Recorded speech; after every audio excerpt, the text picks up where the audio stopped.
The birds and the bees, it can be a sensitive topic for both parents and kids. We know the importance of having the initial sex talk, but how can you continue the dialogue in the future without being tuned out by your teen?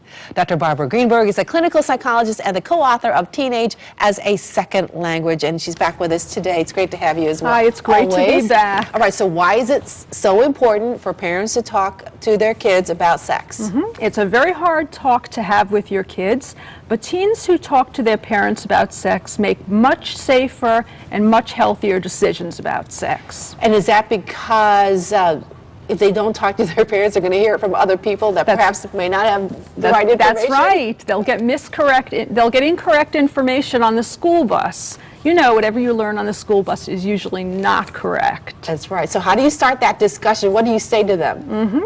You start the discussion as soon as they start asking you questions. So if a 10-year-old starts asking you a question, you answer it. And when the child gets older, you answer questions at a more advanced level and you fill in the blanks. So it's sort of like a layer cake. You give them the earlier layers and then the later layers. You have to know your child, obviously. That's right. You have to know what your child can handle.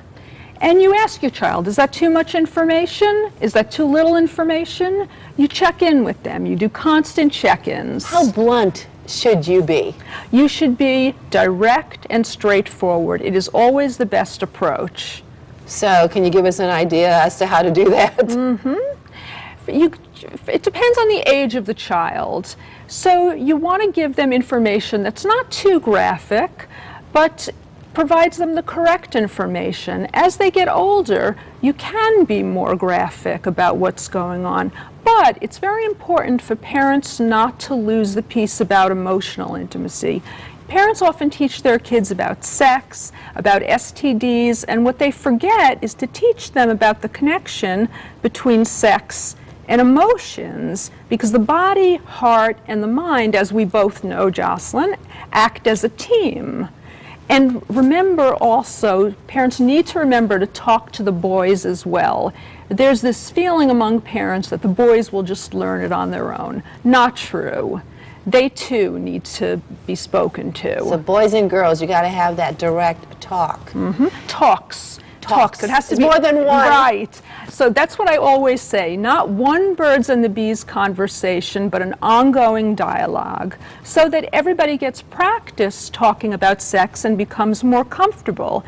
As a parent, you become more comfortable, and in turn, the child becomes more comfortable. But usually, though, for a lot of parents, it is tough for them to even talk about the subject. Correct. And I know. So how do you get over that? Yes, it's very hard. I know it's probably hard for you. It was hard for me. It's for a couple of reasons. Because one, you don't want to imagine your teenager in that kind of entanglement, right? Yeah, you don't want to even think about it. No, you don't want to think about it. But there's also the false belief that if you don't talk to them about it, that nothing will ever happen. That's not true, though. So I think the only way that you can really get more comfortable is with practice. So if you have the conversations frequently, you get more comfortable. We're running out of time, but bottom line here, what should parents be doing? They should be talking to their children about sex, and it should be an ongoing dialogue. They should talk with them, have conversations rather than lecture them.